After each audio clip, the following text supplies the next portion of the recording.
여러분, 다 키운 자식이 어느 날 부모에게 이럽니다. 자식 덕 보려고 이렇게 키운 건 아니죠. 이렇게 말하면요, 여러분, 부모 생각이 어떨까요? 실제로 훗날에 이 자식들 잘 키워서 호강하리라 그렇게 해서 자식을 키우는 부모는 없잖아요. 그럼에도 불구하고 자식이 다 자란 후에 나중에 자식 덕 보려고 키운 것 아니죠, 이러면요, 그야말로 속이 뒤집어집니다. 그 말은 맞지만 속이 부글부글 끓어오른다고 봐야죠. 정말 속상한 일이라고 생각을 합니다. 여러분, 북한이 핵을 가지겠다고 저렇게 발사심을 해대고요, 천안함 사건도 일으키고, 이런 걸 보면서 남한에 속이 상하는 사람들이 참 많아요. 금강산 관광이다, 또 어느 대통령 시절에 북한으로 원조를 참 많이 해줬잖아요. 그렇게 많이 퍼줬는데 결과가 뭐냐 이거죠. 그래서 한동안은요, 이젠 국물도 없다, 이래서 대북 송금이나 북한과의 교류를 다 한번 단절시키기도 하고, 지금도 아마 교류가 잘 안 되고 있을 겁니다. 우리가 그렇게 퍼줬는데 어떻게 이럴 수 있냐, 이런 억울함이죠.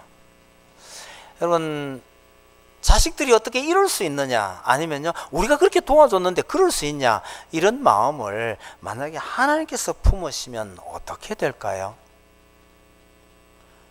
우리 부모들은 속이 부글부글 끓어도 자식에게 무슨 안갚음을 하거나 그럴 수 없잖아, 그죠? 참고 넘어갈 수밖에 없죠. 북한 저거 참 어떻게 해야 되는지 모르겠어요. 아무리 해줘도 완전 적반하장이거든요. 저거 어떡하겠냐, 많이 답답하죠. 여러분, 하나님께서 만약에 이스라엘 백성들 향해서 이런 마음을 품으면 어떻게 되겠냐를 한번 생각해 봅시다. 아모스가 이걸 잘 보여줍니다. 비유컨대 이런 거예요. 이 남한의 시골 농부에게 하나님께서요, 저 북한에 가서 하나님의 말씀을 전해라, 하나님을 믿지 않으면 나라가 망한다, 그렇게 전하라고 하면요, 이거 어떻게 될 것 같아요?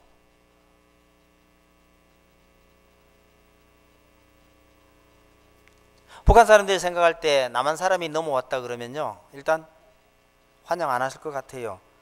근데다가 어디서 왔냐고 보니까 저 시골 촌놈이에요. 완전히 무시하기 딱 알맞을 것 같은데, 그래도 잘하면 대우받고 하나님의 메시지를 전할 수도 있겠다 싶어요. 그런 예가 한번 있었거든요.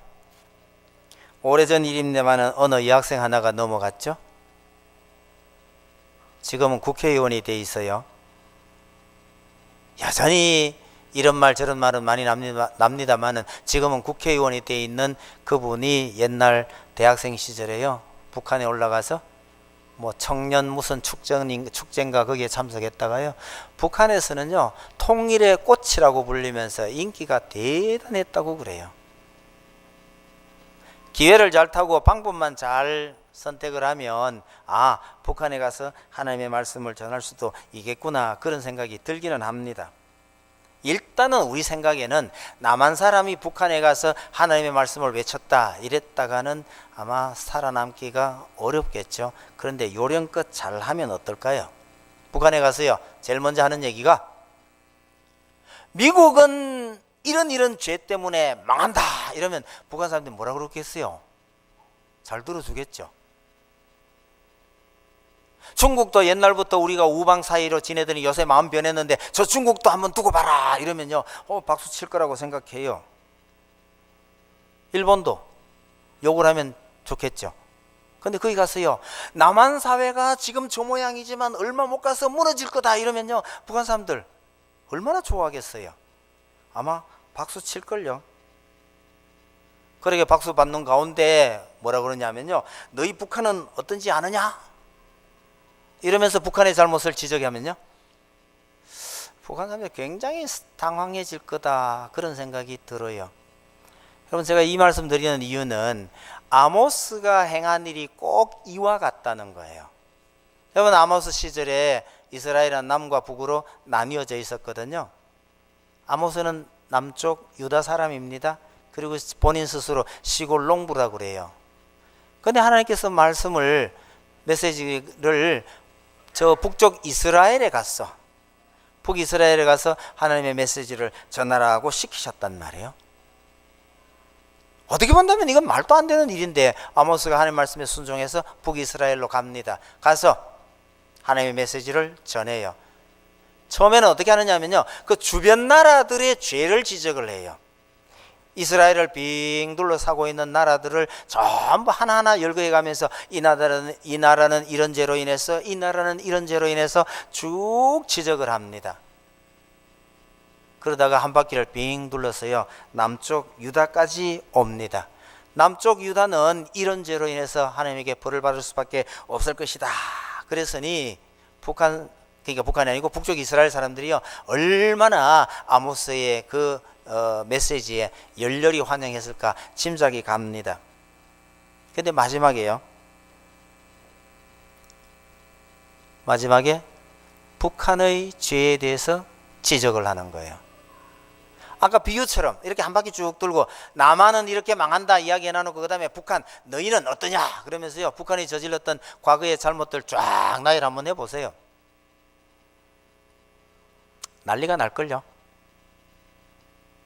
지금 아모스가 쓰는 방법이 딱 그렇단 말이에요.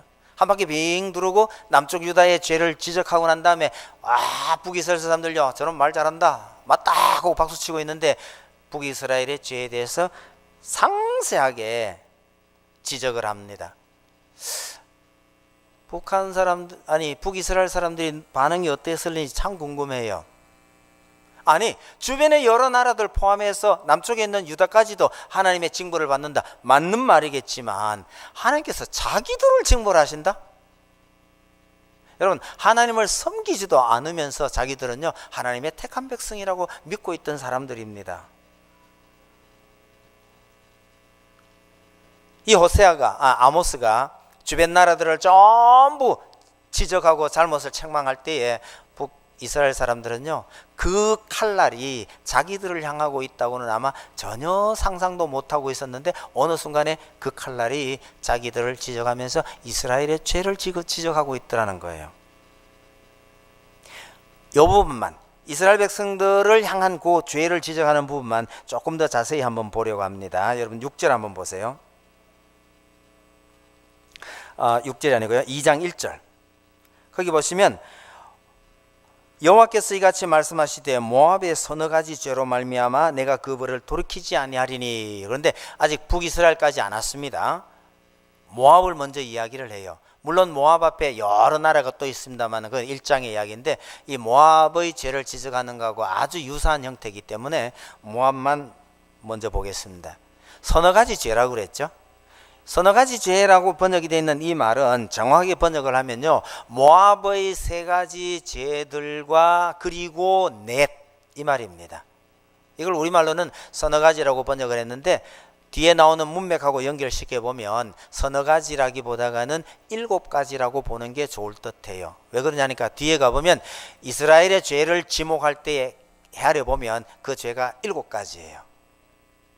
그래서 서너 가지 죄, 다른 말로 했어요, 7가지 죄에 대해서 하나님께서 벌하시리라 라고 말하면서 지적한 죄는 딱 하나입니다. 모압 다음에 이제 남쪽 유다로 옵니다. 유다의 서너 가지 죄를 위해서, 다른 말로 하면요, 유다의 7가지 죄 중에서 지적하는 죄는 딱 한 가지입니다. 그렇게 돌더니 6절부터 이스라엘의 죄를 언급하기 시작하는데 시작은 비슷해요. 6절 보세요. 여호와께서 이와 같이 말씀하시되 이스라엘의 서너 가지 죄로 말미암아, 이러죠. 그러면서 지적하는 것은 서너 가지가 아니고요, 전부 7가지예요. 주변의 다른 나라들은 딱 한 가지 대표되는 거 하나만 지적을 하더니 그걸 들으면서 이스라엘 사람들은 박수를 쳤는데 시원하다 이랬는데 자기들을 지적하는데 보니까 하나가 아니에요. 7가지를 그대로 다 불러냅니다. 6절 중간부터 한번 보셔요. 이는 그들이 은을 받고 의인을 팔며 신앙결례를 받고 가난한 자를 팔며 힘없는 자의 머리를 티끌먼지 속에 발로 밟고 연약한 자의 길을 굽게 하며 아버지와 아들이 한 젊은 여인에게 다녀서 내 거룩한 이름을 더럽히며 모든 제단 옆에서 전당 잡은 옷 위에 누우며 그들의 신전에서 벌금으로 얻은 포도주를 마심이니라. 이러면서요, 죄를 7가지를 그대로 다 나열을 해버리는 거예요. 여러분, 아모스가 책망하려고 하는 실제 대상은 북이스라엘입니다. 이 책망을 하려고 주변 국가들을 빙 둘러가면서 한 바퀴를 돈 거예요. 북이스라엘 사람들 입장에서는요, 아모스가 사실은 자기들을 책망하기 위해서 이 말을 하고 있는 줄도 모르고 주변 나라들을 책망하니까 잘한다고 박수 쳤단 말이에요. 사실은 진짜 책망받아야 할 나라는 자기들이라는 걸 까마득히 모른 채요. 여러분, 우리나라에서 유명한 말이 자기가 하면 로맨스요, 남이 하면 불륜이라. 이거 누가 한 말인지 아세요? 이분이 나중에 국회의장까지 합니다. 근데 국회의장 도중에 사퇴하고 쉽게 말하면 쫓겨나오는 거죠. 국회의장직에서 쫓겨나오더니 요즘 또 신문에 가끔 나와요. 성추행으로요. 골프 치러 갔으면 곱게 공만 치지 왜 젊어 나가시는 건드려 가지고. 나이가 들어서 이게 약간 노망이 들었나 그랬더니 그 얘기를 전하는 기자들이 뭐라 그러냐면요, 그 사람이 옛날부터 그 손버릇이 그렇게 안 좋았대요. 옛날에도 여전히 그랬는데 그때는 사람들이 참고 먹고 살기가 급하니까 웬만한 거는 참고 넘어가서 그랬지, 요즘 젊은 사람들이 그걸 견딜 수 없어서 고발을 해버렸다는 거예요. 그래서요, 여러분, 한때 여당의 명대변인이었습니다. 원래 대변인들은요 주로 방송 기자 출신들인데 이분은 검사 출신이에요. 검사 출신이 대변인을 해서 아주 오랫도록 정말 잘했습니다. 명언을 많이 남겼어요. 그 중에 제일 유명한 것이 자기가 하면 로맨스요, 남이 하면 불륜이다. 이랬던 이분이 요즘 신문에요, 성추행으로 등장해서 온갖 지금 망신을 다 당하고 있는 겁니다. 여러분, 자기는 자기가 얼마나 이 손버릇이 나쁘고 잘못하고 있다는 건 까마득히 모른 채요, 남을 향해서 그렇게 화살을 퍼부었던 분입니다. 근데 사람들은 참 자기가 잘못하고 있다는 건 정말 잘 모르는 모양인 것 같아요. 여러분, 아모스가 전하는 메시지에 대해서 이스라엘이 반응하는 걸 이렇게 보면 우리가 진짜 배워야 할 점이 있다는 거예요. 쉽게 말하면 이런 겁니다. 남들의 잘못을 보기 전에 나 자신을 먼저 볼 수 있어야 한다는 거예요. 똑같은 얘기입니다만 이런 것이 좋을 것 같아요. 하나님께서 나를 어떻게 보고 계실지 이걸 먼저 생각 좀 하자는 거예요. 여러분, 우리는 나를 잘 몰라요. 하나님께서 나를 어떻게 생각하실지는 전혀 생각 안 하고 늘 다른 사람만 살핍니다. 이 아모스가 다른 나라의 잘못에 대해서는 전부 하나씩 언급했잖아요. 정말 잘한다 했는데 세상에 나를 향해서는 잘못을 7가지를 지적하더라, 그런 얘기입니다. 여러분, 예수님께서 똑같은 얘기를 하셨어요. 남의 눈에 있는 티끌 가지고 자꾸 시비 걸지 마라. 내 눈에는 뭐가 들었죠? 다른 사람 눈에는 티끌이 들었는데 네 눈에는요 들보가 들었다는 거예요. 대들보입니다. 제 눈에는 대들보가 들어있는데 남의 눈에 있는 티끌을 보고 그 시비를 거는 거, 그거 정말 이상하잖아요. 여러분, 우리 사람들은 이런 경향이 분명히 있다는 것을 기억을 해 두십시다. 그 바둑이나 장기 두는데 사람들 옆에서요 훈수 참 잘 들어요. 우리말에 재밌는 말이 있죠. 훈수는 원래 뺨 맞아 가면서 드는 거래요. 뺨을 맞는 한이 있어도 훈수는 들어야 된다는 거예요. 왜? 맞아가면서 왜 그러나요? 옆에서 이렇게 보면 답답한 거예요. 야, 이게 많이 보이는데 왜 그러고 있냐? 이거 입을 다물고 있지를 못한다는 거예요. 자기가 두면요 그게 잘 안 돼요. 근데 옆에서 보면 그게 잘 보여요. 사람이 참 희한한 게요, 자기 모습은 잘 못 보면서 남 하는 거 보면 그렇게 뺨 맞아 가면서라도 입을 떼지 않을 수 없도록 보인다는 거예요. 여러분, 교회에서 무슨 행사를 하거나 뭐 하는데요, 다른 사람들이 일하는 거 이렇게 옆에서 지켜보면 참 무조건 하고 잘한다, 수고한다, 멋지다 이렇게 해줘야 되는데, 뒤에 와서 이렇게 보면 어째 이렇게 못했냐, 이 말을 습관적으로 하는 사람이 있어요. 식당에 가면요, 나는 손가락 하나 까딱 안 했는데 주일날 이렇게 맛있는 음식 주도록 수고를 하고 있으니 보는 사람들마다 다 감사하고 맛있고 고맙고 이래야 정상일 것 같은데, 하면 왜 이래 짭노? 오늘 간 누가 봤노? 이러기가 쉽다는 거예요, 우리 인생 자체가. 여러분, 자기가 일해서 뭔가를 만들어 놓는 거는 참 어렵지만 남이 해놓은 거 보니까 마음에 안 들어서 입대기는 참 쉬운 게, 그게 우리 인생이라는 거예요. 내 입에 좀 마음에 안 들고 내 눈에 들지는 않아도 이 일에 대해서 하나님께서 뭐라고 하실까, 그걸 우리가 늘 염두에 두잔 말이야. 왜 이렇게 짜냐고 한마디 하려고 하는데 하나님께서 너 뭐 했니? 이러면요, 하나님 죄송합니다 하고 쑥 들어가야 돼요. 자기는 일 안 하면서 남이 해놓은 일이 마음에 안 드는 경우가 참 많아요. 우리 눈이 그쪽으로 발달되어 있다는 걸 우리 스스로 압시다. 이런 병 고치려면 방법이 딱 하나밖에 없어요. 범사에 하나님께서 이 일에 대해서 나를 보고 뭐라고 하실까, 이걸 늘 생각하자는 거예요. 뭐 부부싸움을 해가면 하다가도 이런 생각하면서 싸우시면 됩니다. 그럼 빨리 해결이 나요. 둘이서 열심히 이러고 있는데 하나님께서 뭐라고 하실까, 그것이 자기 자신을 정확하게 빠르게 읽을 수 있는 방법 중에 하나입니다. 어릴 때 들은 얘기 중에 하나인데요, 목사님이 설교를 열심히 하고 있어요.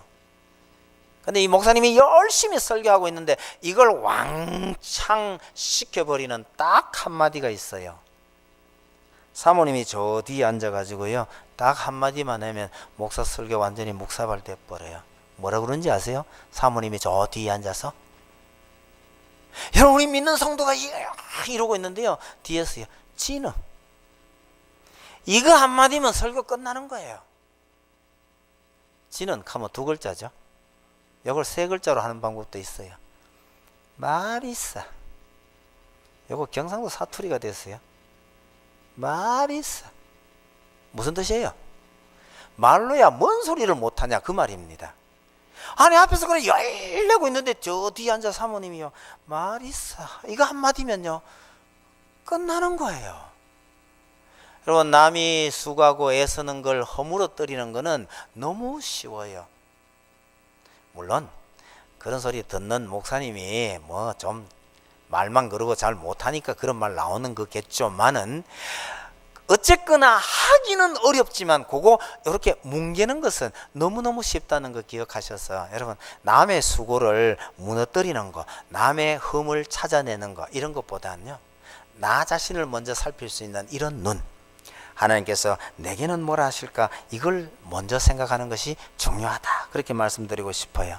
두 번째로 말씀드리고 싶은 것은 하나님의 사랑을 배신하지 말라, 이 내용이 여기에 포함되어 있습니다. 여러분, 유다의 선지자가 우리식으로 말하면 휴전선을 넘어서 저 북쪽에까지 가서 왜 이스라엘의 이런 죄악을 지적하고 있느냐, 이유가 몇 가지 있는데요. 여러분, 2장 10절 한번 보세요. 거기 보시면 내가 너희를 애굽 땅에서 이끌어내어, 이런 말을 쓰고 있죠. 여러분, 하나님께서 이스라엘 백성들을 잘못하는 걸 왜 이렇게 선지자를 동원해서 이렇게 지적을 하고 계시느냐, 그러니까 이유가 딱 하나입니다. 내가 너희를 애굽 땅에서 이끌어내었거늘. 뭔 말이죠? 애굽 땅에서 종살이하고 있는 너희를 내가 얼마나 수고하고 수많은 기적을 보여가면서 이끌다가 여기까지 딱 데려다 놨는데 너희가 지금 뭐하고 있냐, 그런 뜻이에요.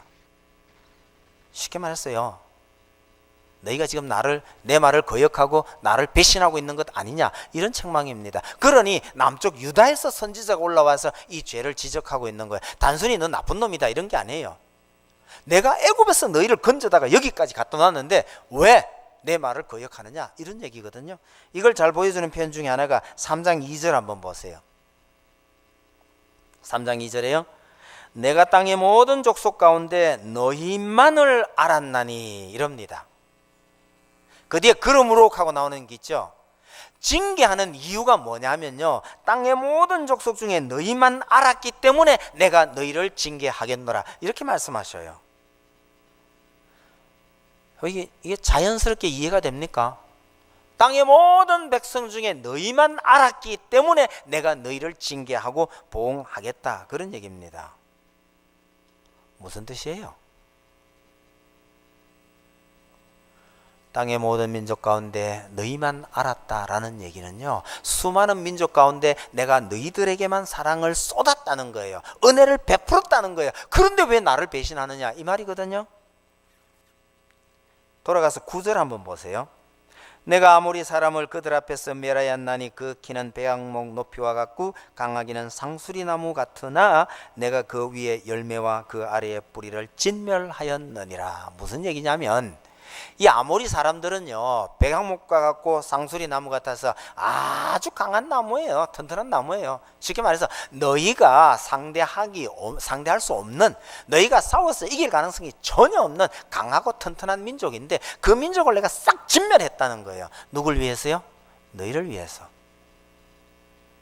내가 너희에게 이렇게 은혜를 베풀었고 내가 너희만 알아서 이런 사랑을 베풀었는데 너희가 나를 어떻게 이룰 수 있느냐, 이 뜻입니다. 특히 내가 너희만 알았다고 하는 것은 어떻게 본다면 내가 너희만 사랑했노라라는 사랑 고백하고 별반 다르지 않아요. 그런데 이걸 배신했다는 거예요. 여러분, 사람들 사이에서도요, 이 배신이라는 게 참 나쁘잖아요. 고무신 거꾸로 신는단 말 요즘도 쓰나 모르겠어요. 여러분, 고무신 거꾸로 신으면 어떤 일이 생기나요? 요즘은 확실히 좀 조용한 것 같아요. 많이 뭐가 달라졌는지는 모르겠지만 많이 달라졌어요. 옛날에는요, 남자친구가 군에 가 있는 동안에 여자친구가 배신을 해가 딴 사람하고 사귀는 이런 일이 참 많았거든요.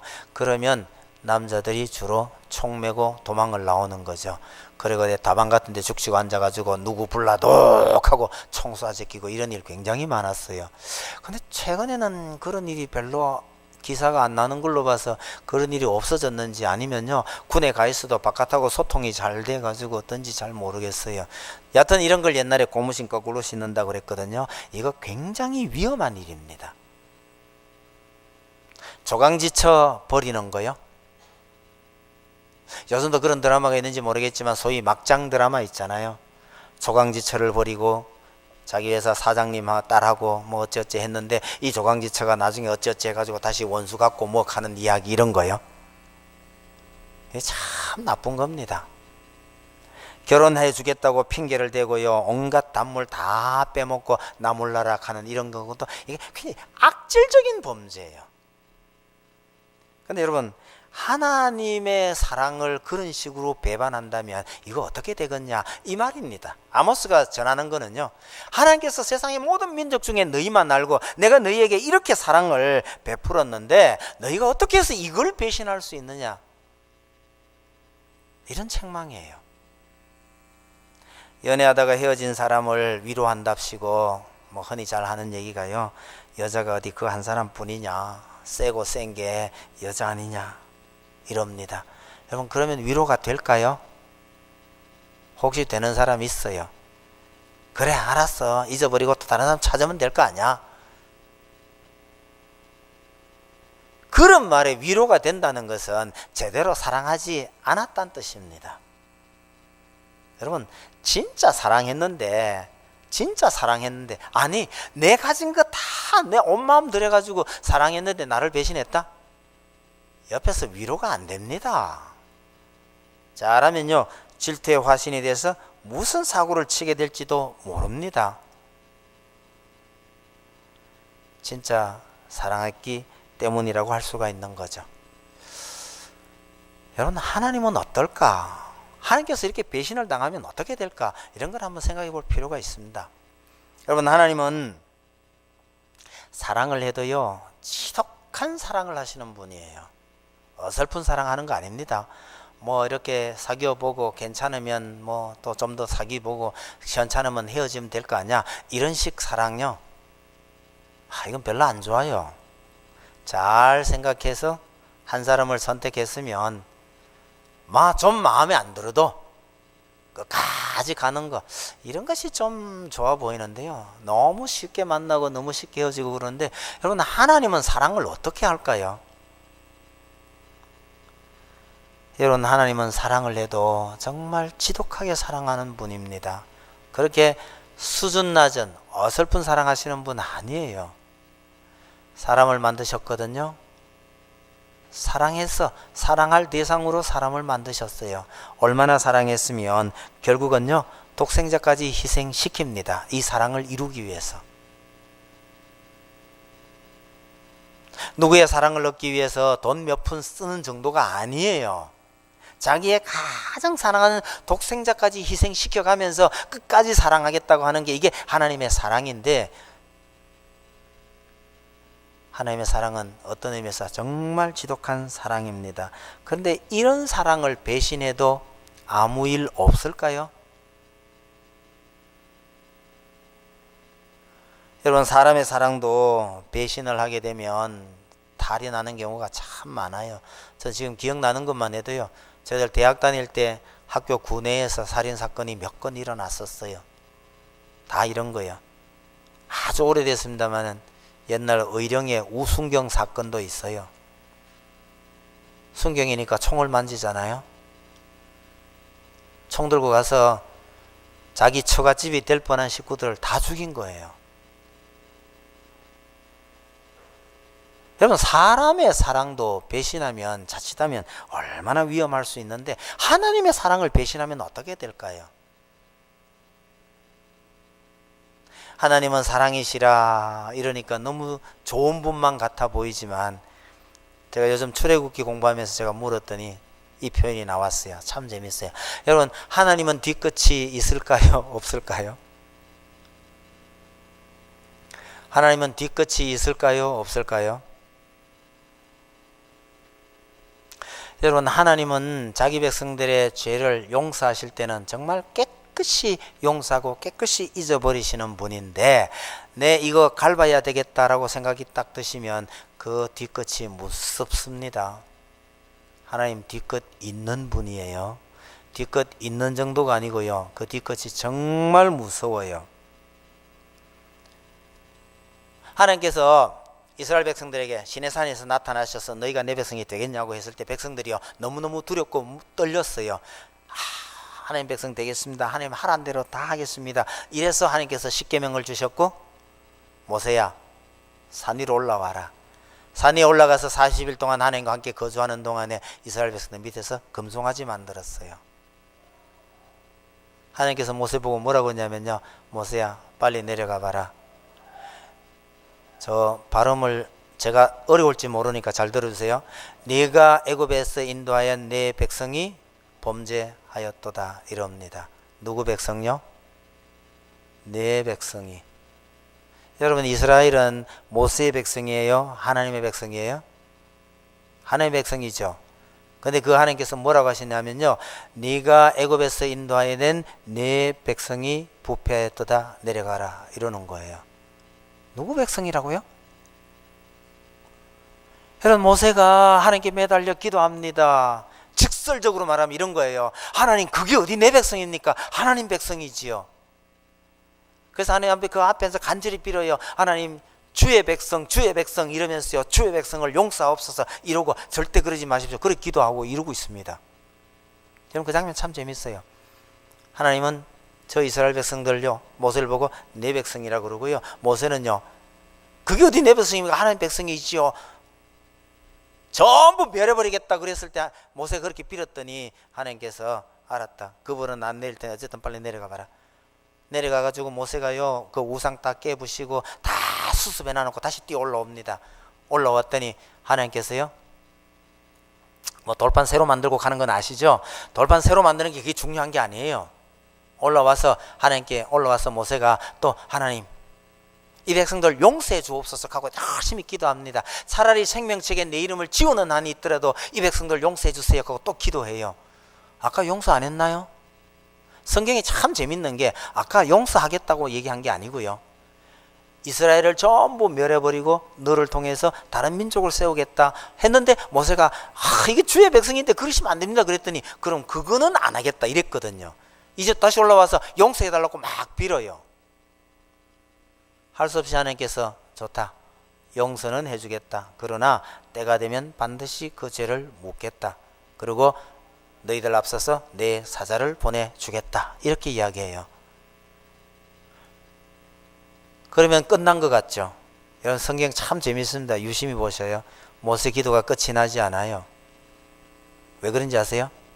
내 사자를 내 앞서 보내겠노라. 이 말의 의미는요, 사자만 보내고 하나님은 함께 가지 않겠다는 뜻이에요.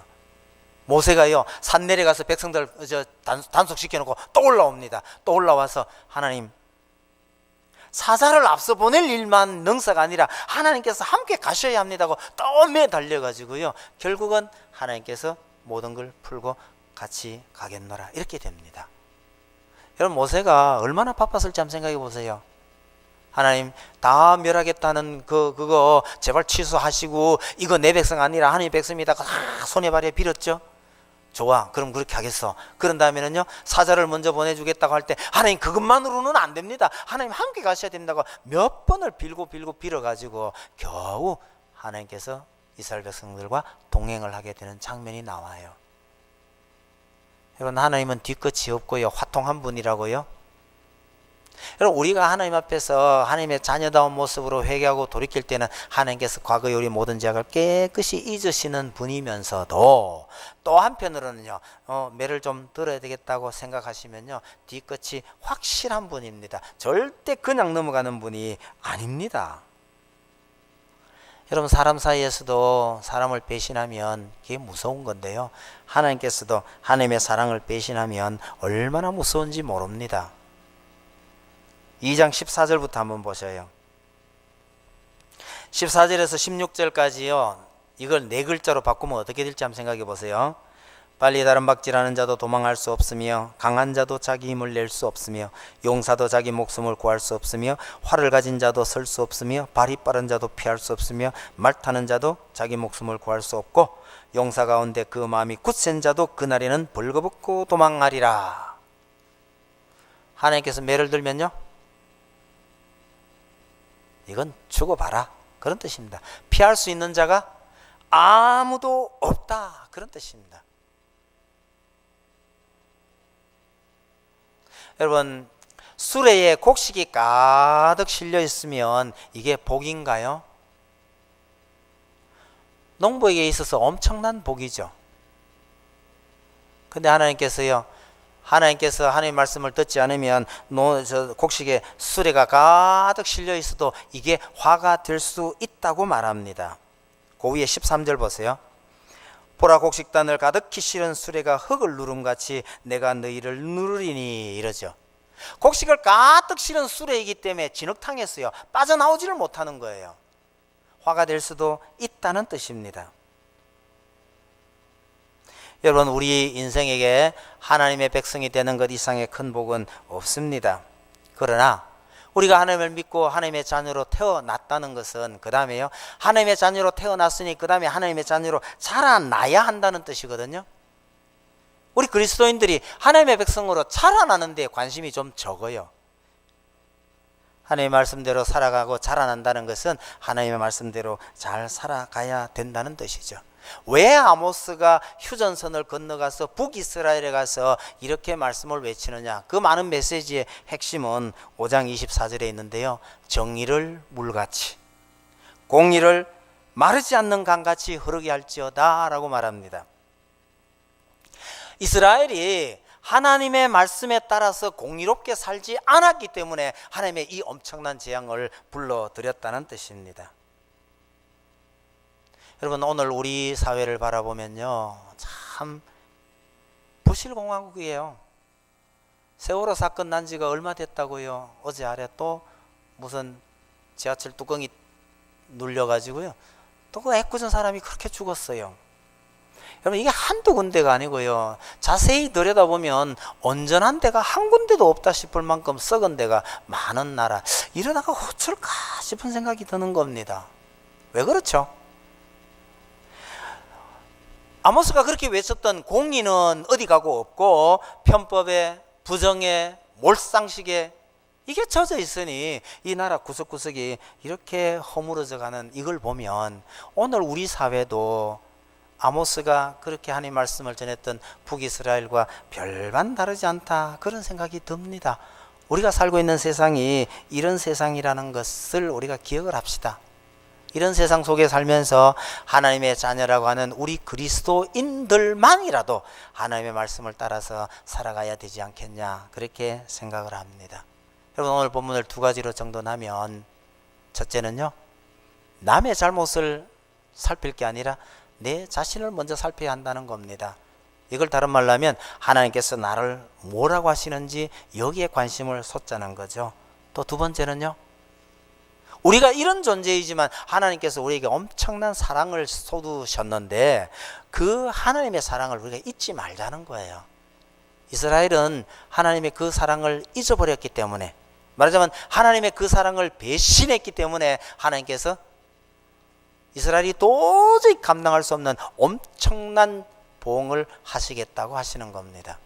하나님의 사랑에 녹아서 하나님 기뻐하시는 모습으로 살아가시는 여러분들이 다 되기를 바랍니다. 제가 기도하고 바로 축도하겠습니다. 기도하십시다. 하나님 아버지, 감사합니다. 거룩한 주일을 허락하시고 오후 시간에 또 이렇게 하나님 말씀을 함께 나눌 수 있게 하심을 감사합니다. 하나님께서 우리에게 말로 다 할 수 없는 은혜와 사랑을 베푸셨지만 북이스라엘의 모습 속에서 하나님의 사랑을 배신하고 하나님을 저버리는 그 모습을 봅니다. 우리 속에 이런 모습이 결단코 없기를 바랍니다. 정말 하나님 기쁘시게 하면서 하나님께서 원하시는 그 아름다운 삶을 살아갈 수 있는 우리 성도들이 다 되기를 소원합니다. 하나님께서 우리를 사랑하셔서 이렇게 마음 아프게 이스라엘을 돌아보셨다는 것 기억하게 해 주옵소서. 그래야 우리는 하나님 기쁘시게 하는 하나님의 성숙한 자녀로 살아갈 수 있게 주옵소서. 예수님 이름으로 기도하옵나이다. 아멘. 주 예수 그리스도의 은혜와 우리 하나님 아버지의 크신 사랑과 성령님의 감동하심이 여기에 모인 우리 서울 시민교회 모든 성도들 머리 위에 이제로부터 영원토록 함께 있을지어다. 아멘.